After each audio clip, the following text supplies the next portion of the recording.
pengkhianatan ya, tidak ada tempat. Gimana kita ngelawan perasaan kita kalau lagi kayak gitu? Gimana kita ngelawan perasaan kita kalau lagi diuji? Gimana cara kita bersabar? Karena iman dan sabar itu bisa dibilang satu paket. Gak disebut orang beriman kalau gak sabar. Dan insya Allah orang yang sabar itu adalah ciri-ciri orang beriman. Gak mungkin disebut orang beriman kalau gak sabar. Kita pikir memang iman itu hanya ucapan.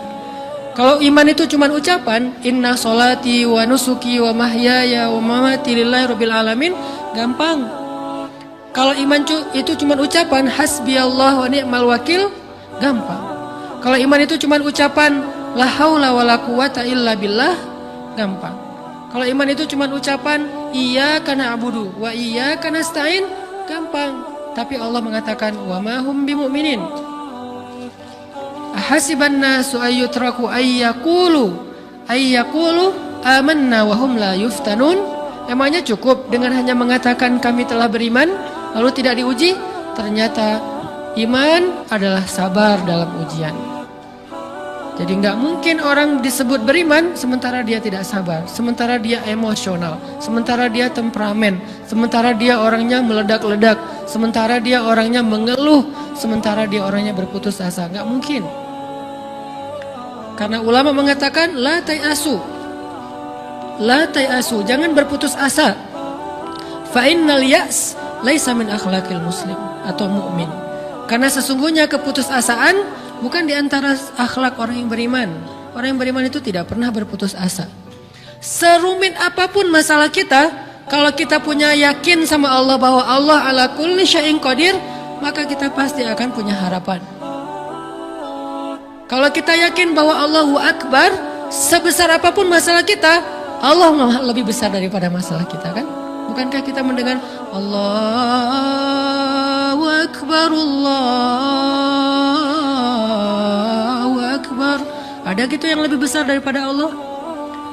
Harusnya kita tidak pernah berdoa kepada Allah sambil mengatakan, ya Allah, saya punya masalah besar. Itu sama aja dengan kita ngeledekin Allah. Sama aja kayak kita datang ke teman kita bilang gini, saya mau pinjam duit. Enggak akan banyak kok, saya tahu kamu kalau kebanyakan kamu nggak akan sanggup. Kan nggak mungkin kita ngomong gitu kan ya. Saya lagi banyak hutang nih, saya mau minta tolong sama kamu. Insya Allah saya nggak akan minta seutuhnya. Saya tahu kamu juga kurang duitnya, saya minta dikit-dikit aja lah. Kan nggak gitu kan cara kita minta tolong. Sama aja kita doa, ya Allah, saya punya masalah besar. Ngomong ke Allah punya masalah besar. Kalau kita ngomong ke manusia kayak gitu wajar, tapi ke Allah, ya Allah, saya punya masalah kecil nih. Apa? Ada hutang sedikit, berapa? 100 M. Allah kan ghaniyun, maha kaya. Jadi jangan pernah mengatakan 100 M itu besar di hadapan Allah. Kita ngeremehin Allah banget. Bukankah Allah maha kaya? Jangan pernah mengatakan bahwa musibah kita, ditinggalkan orang yang kita cintai, dibully seluruh dunia, itu besar di hadapan Allah. Bukankah Allah cukup buat kamu, kata kamu? Inna sholati wa nusuki wa mahyaya hasbiyallahu ni'mal wakil. Jadi Allahu Akbar. Sehingga kalau kita berdoa, ya Allah, saya punya sedikit masalah. Bukankah Umar pernah mengatakan, ya nafsi, idza daqat alaikid dunya, fala taquli ya rabbi indi hammun kabir, faquli ya hammun indi rabbun kabir. Wahai jiwaku, kalau kamu merasakan kesempitan, kegalauan, bingung, sakit, jangan pernah kamu mengatakan, ya Rabbi, saya punya masalah besar. Tapi katakanlah, wahai masalah, saya punya Rabb yang maha besar. Iman dan harapan, berharap, itu nggak bisa dipisahkan. Iman dan sabar itu nggak bisa dipisahkan. Iman dan berserah diri atau menyerahkan urusannya, tawakul atau kita nyebutnya tawakal, nggak bisa dipisahkan. Bagaimana kita mau menyebut diri kita mukmin sementara kita nggak sabar ketika diuji dengan perasaan? Alhamdulillah kalau kita selama ini masih bersabar dengan ujian fisik. Ujian fisik yang setiap hari kita alamin apa? Lelah, capek, pulang kerja, pulang sekolah, pulang dari kampus, ngaji. Capek kan? Belum lagi macet-macetan, belum mandi pula. Dari tadi pagi, dari semalam kurang tidur, dan segala macam. Lelah, capek, ngantuk. Kadang-kadang sampai drop kesehatan kita. Kita bisa lalui itu. Gak apa-apa, capek-capek juga. Yang penting saya pengen belajar.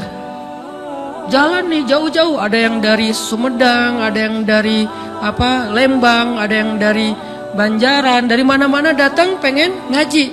Jarak jauh nggak apa-apa, macet nggak apa-apa, lelah nggak apa-apa, habis duit nggak masalah.